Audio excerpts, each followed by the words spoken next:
Okay. And I can tell you I have a staff meeting at 11, so whatever. Okay, so my name is Phyllis Ford-Berger, and I am going to be discussing best practices for building your member list. Okay.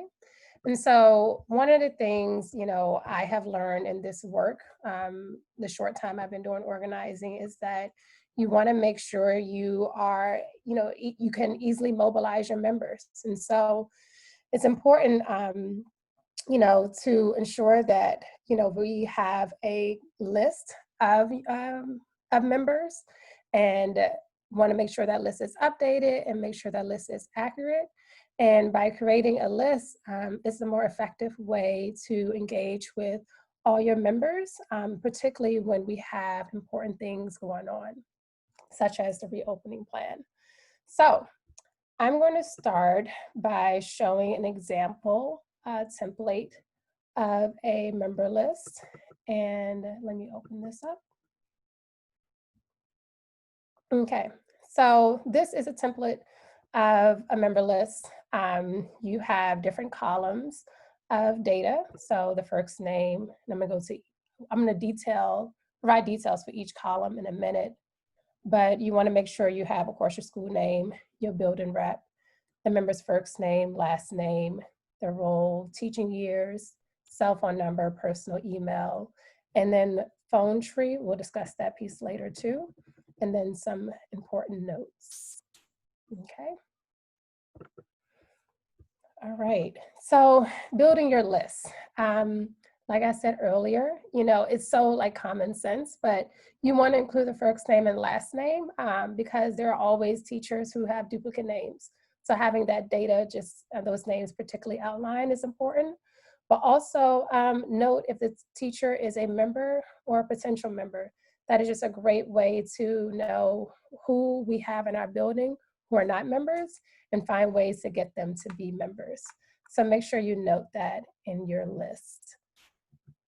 The second thing is, as you build your list, what is the role of the teacher? What grade or subject does each member teach? And what other roles do they play in the building? Are they a teacher? Are they a teacher rep to the PTA? Are they a SAC member? Are they a grade level coach or department chair? Just making sure you have that data or that information outlined.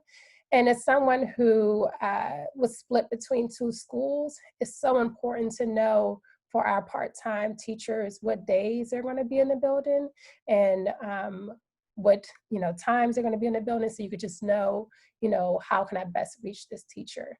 So making sure that you have that information readily available. So next is the years of teaching. How many years has this teacher, this member have been teaching? Is this their first year or they're a veteran? How many years in DCPS? And this information is important too, because you want to know, like, especially around our first year teachers, like who can we get early on to get them motivated in participating in the union?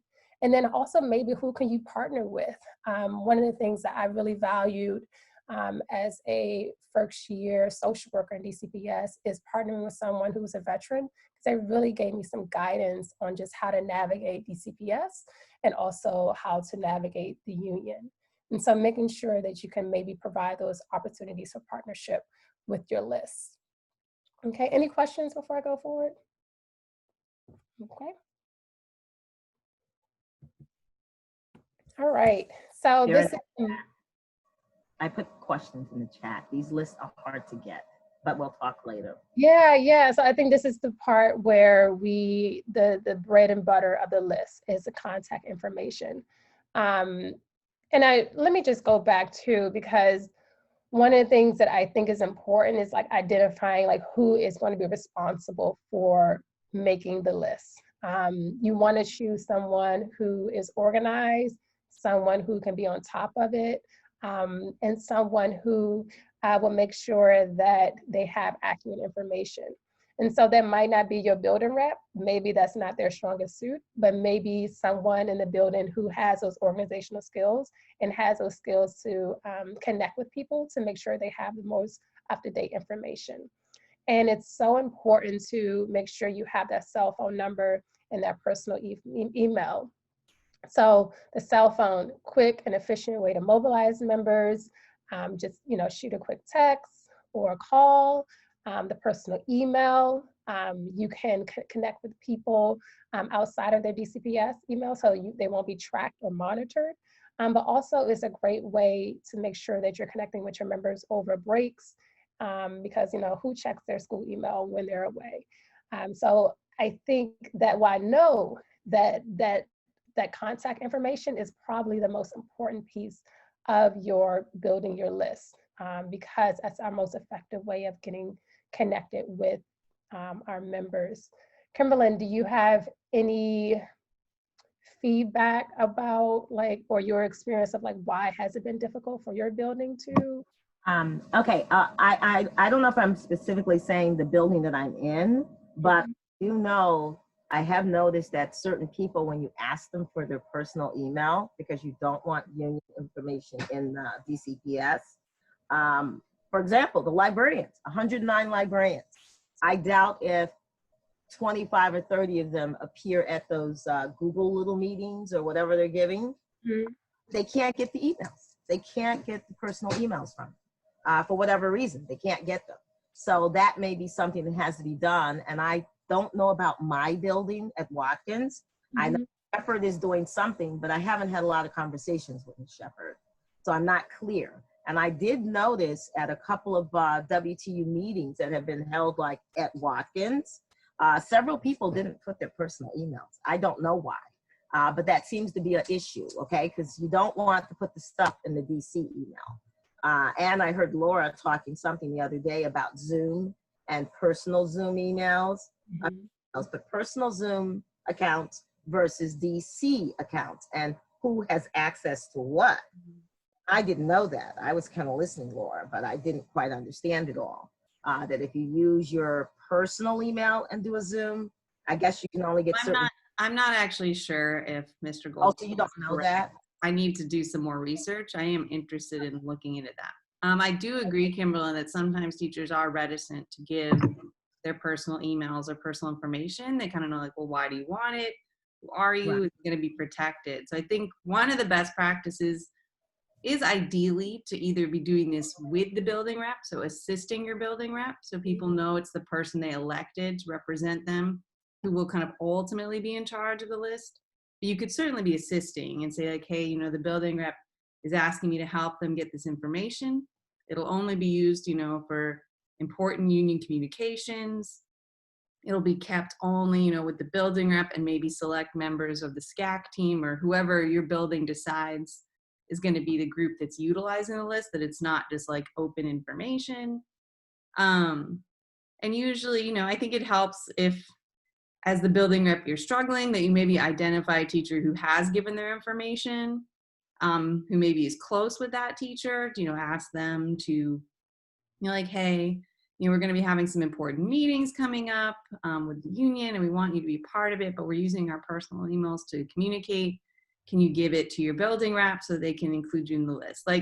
You do sometimes have to problem solve because there are people who might be very reticent. They might not love union activity much for whatever reason they have, and that you just kind of have to strategize how to try to get their personal information if you can.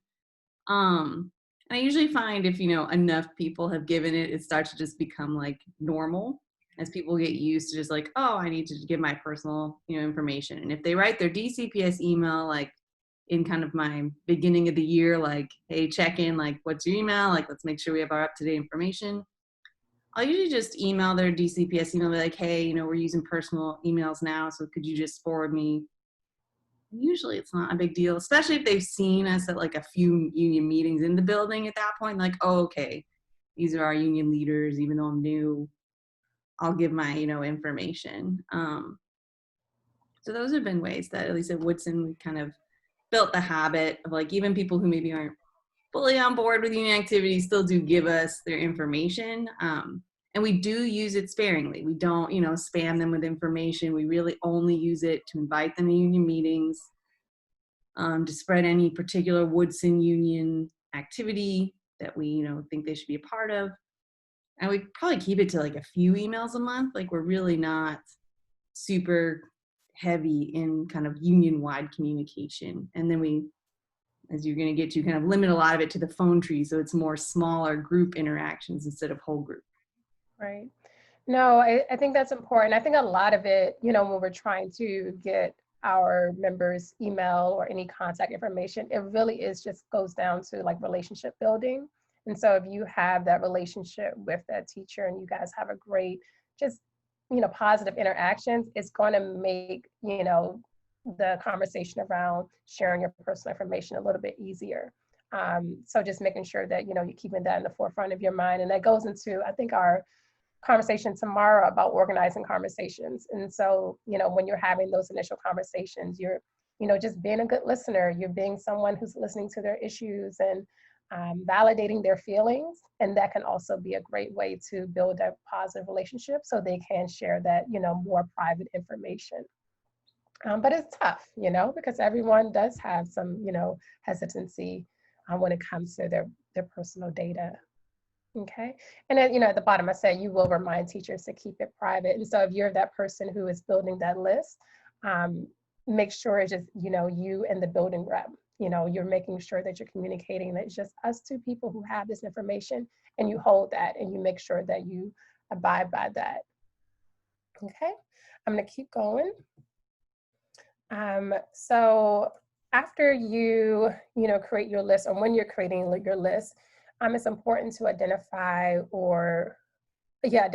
who is part of a phone tree. And I know we have a session later this week that will discuss phone trees in more detail.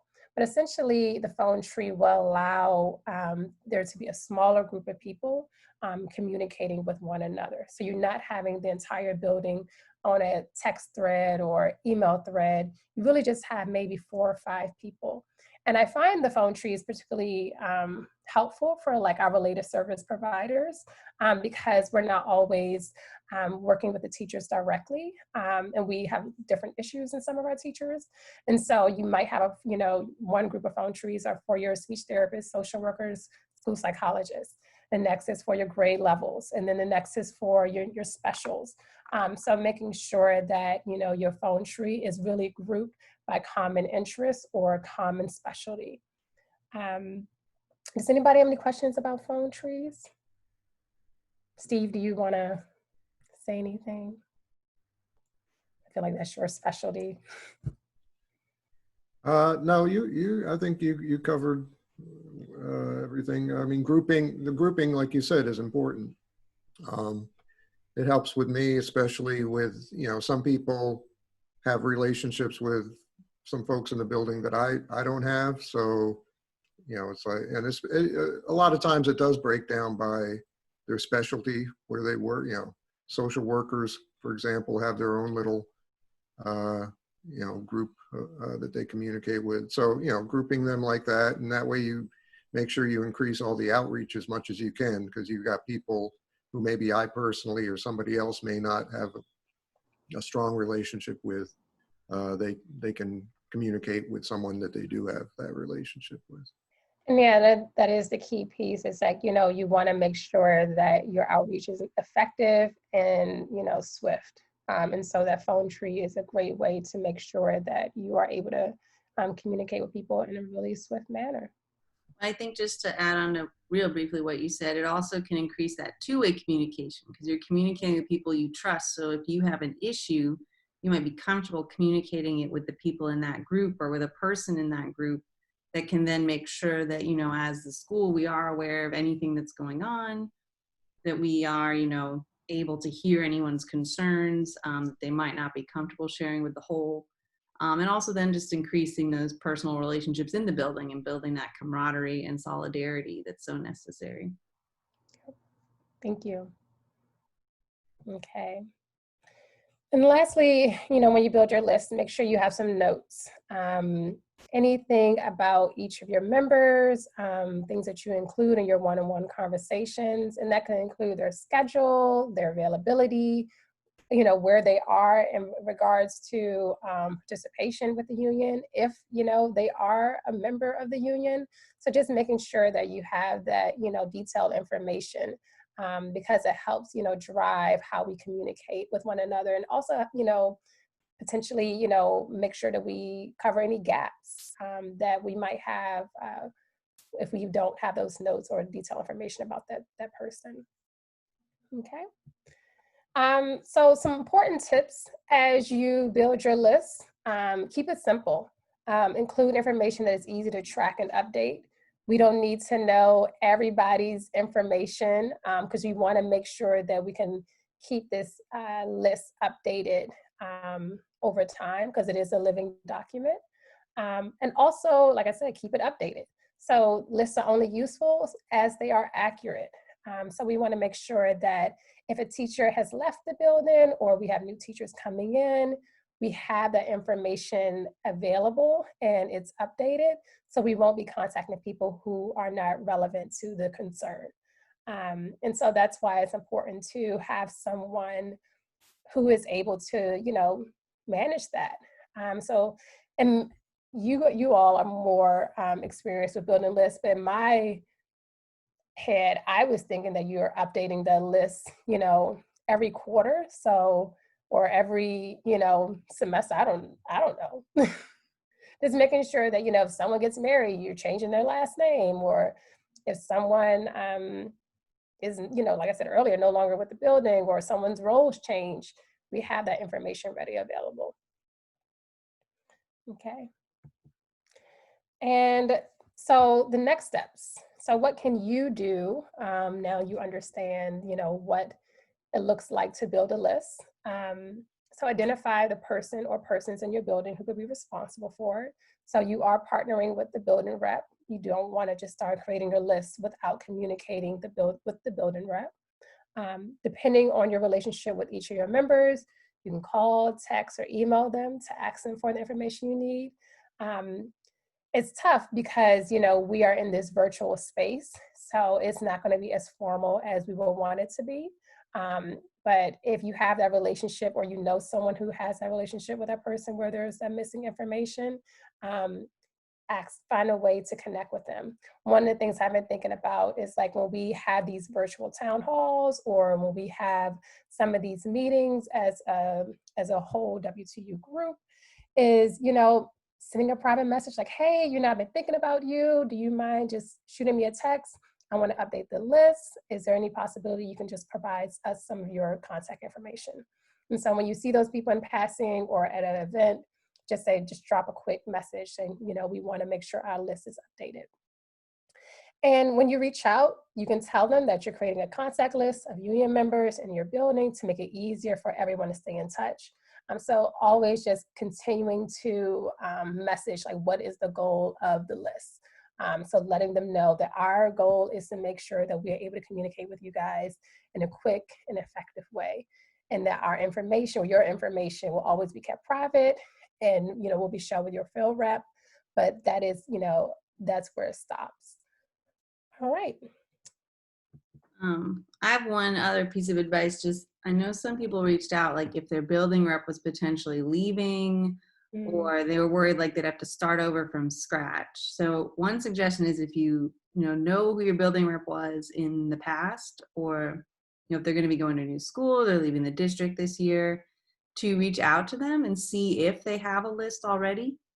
And ask them if they can send it to you if you currently are kind of going to be in between building reps as you're figuring out, or if you have an alt rep who'll be stepping up, to make sure that, we don't lose all that important information just because somebody moved on. And I'm sure they're your building rep, they'll be happy to share it, to just make sure that the school still has the information, and then it can be passed on to the building rep moving forward.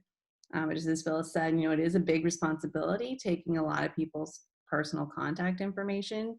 So you do always want to make sure you're using it extremely responsibly, and that you are perhaps waiting to even use the information until you do have someone who is elected and people, have put their trust in to kind of hold that information. But it is important to reach out and try to get it so that all that work isn't lost if someone's already done it. Yeah. And so lastly, as this movement around, the reopening and making sure that we communicate only when it's safe, things are moving so quickly and so swiftly. So having that list up to date is going to be so important as we get our messaging out, as we get our events out. So if you have the time to connect with your building rep, please do. So you guys can have that list and make sure that everyone knows what's going on. All right, questions? I had a question, a comment and a question.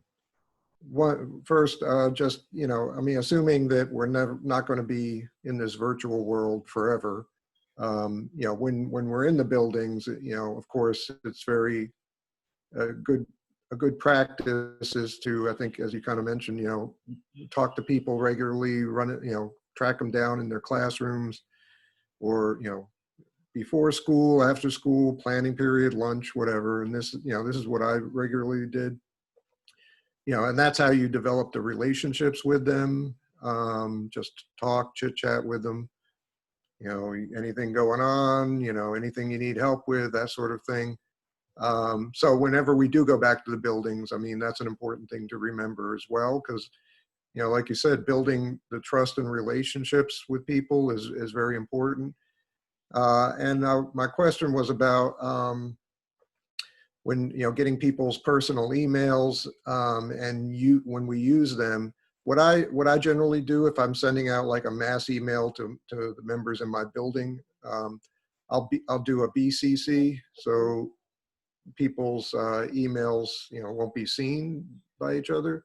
I just wanted to see what you all thought about that as a practice, because at the same time, I always think in the back of my mind, well, when I do that, that means nobody can reply, I think, to everybody else, or, so, we like to encourage conversations between people, but at the same time, when I send something out, I'm more comfortable doing a BCC. So I wanted to hear what you all had to say about that. No, I mean, my first instinct will do a BCC. I think when you have those, like when you have a phone tree, you can maybe be a little bit more open and just have a general, CC. But when you have those all call, I would keep it private and, just keep it at the BCC. And then when you have those individual conversations with folks, with those individual groups, you would do a regular carbon copy. I think it's carbon copy or CC. Any thoughts from anyone else? I agree. I think that makes a lot of sense. And also, it can be useful just in terms of not having kind of an endless back and forth that might make people not wish they hadn't shared it if like two people are hitting reply all and just responding to each other or something like that. And also I think, right, people just in general feel safer kind of in a smaller forum. Like there are some people who love to speak out in big forums, but I think most people prefer smaller forums with people they know they can trust kind of in that small community. So just quick, disclaimer from me, someone's mowing the lawn. So if you hear a lawnmower, apologies. But Kimberly. Yeah, no, I'm with you. I hear the BCC, the blind carbon copy, which is very interesting. I don't want to talk about the complications of using it lately, but because it doesn't apply. Yeah, I think it's a good idea to switch it up where you need to switch it up at. I think that makes sense. But I actually have a different question. So when you're ready that I can ask that question, I will. Please ask. I'm going to have myself on mute. Okay. I think, I don't know who are building reps here. I think, Laura, you're a building rep, aren't you? At your school? I'm not currently. Steve? Okay. Steve, you are, right? Where is he? Did I make Yes, I am. Okay. My question is to somebody who is a building rep, do you have most of your emails, personal emails from the people in your building? Basically you do, or? Yeah, and it was I kind of went through the process when I became building rep a couple years ago. I think kind of Phyllis kind of talked about it, like, or Laura did. I just sent out an email to, once I knew everybody's, you can, if you know all the members in your building, or if you have a faculty handbook where all the people are listed, whatever, if you can take the names and you can just do a search in Outlook and find, emails, their DCPS emails. And then I think, as Laura said, you send out an email to them and say, hey, could you please, just give me your personal email. And I've done that. And sometimes you have to do it several times. If you don't get everybody, you get a few people will do it, and then you do it again. Oh, gentle reminder, please, send. And over time, you pretty much get to the point where you have pretty much everybody. So it takes some time, but it's definitely possible. And then, of course, if we're in person, you can always just track down a person, in person and ask them for it. But generally, people, as I said, are willing to give them up once they understand the purpose. Following up with like Phyllis's idea, we had like a staff Teams meeting, and I saw like 3 people who I didn't have their emails for, so I just private messaged them during the Teams meeting, like, hey, can I get your personal email for the W2 list? They didn't have a problem with that. So like I assist our building rep with the list. And what I do each year, because we do have a decent amount of turnover, unfortunately, at Woodson, at the end of the school year, I'll make a copy of the list, because I like to keep the old ones. So I make a copy of the list, and you just update it with the school year. And at Woodson, our practice is to share it with the full SCAC team, because they also act, in our case, as the phone tree captains. That's not like, I think, a necessary practice, and we're open, with our team about that it's like, it's the elected representatives of the union in your building. Because, especially if you do have a larger staff, it can be a handful trying to get, and if you have big turnover, it can be a handful trying to get all your staff's information and keep it up to date. So we have, I think, 7 or 8 people who it is shared with in our building. But we do make sure that we're very open with that, and that we're all aware that we should only be using those, contact information for specific union purposes. So, obviously once you're in a small group and you're like texting and calling and like comfortable with each other, you're doing what you're doing in the small group.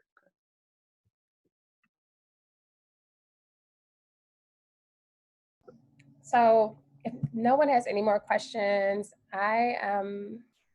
this is all the information I have to give. So I'm gonna end it right here.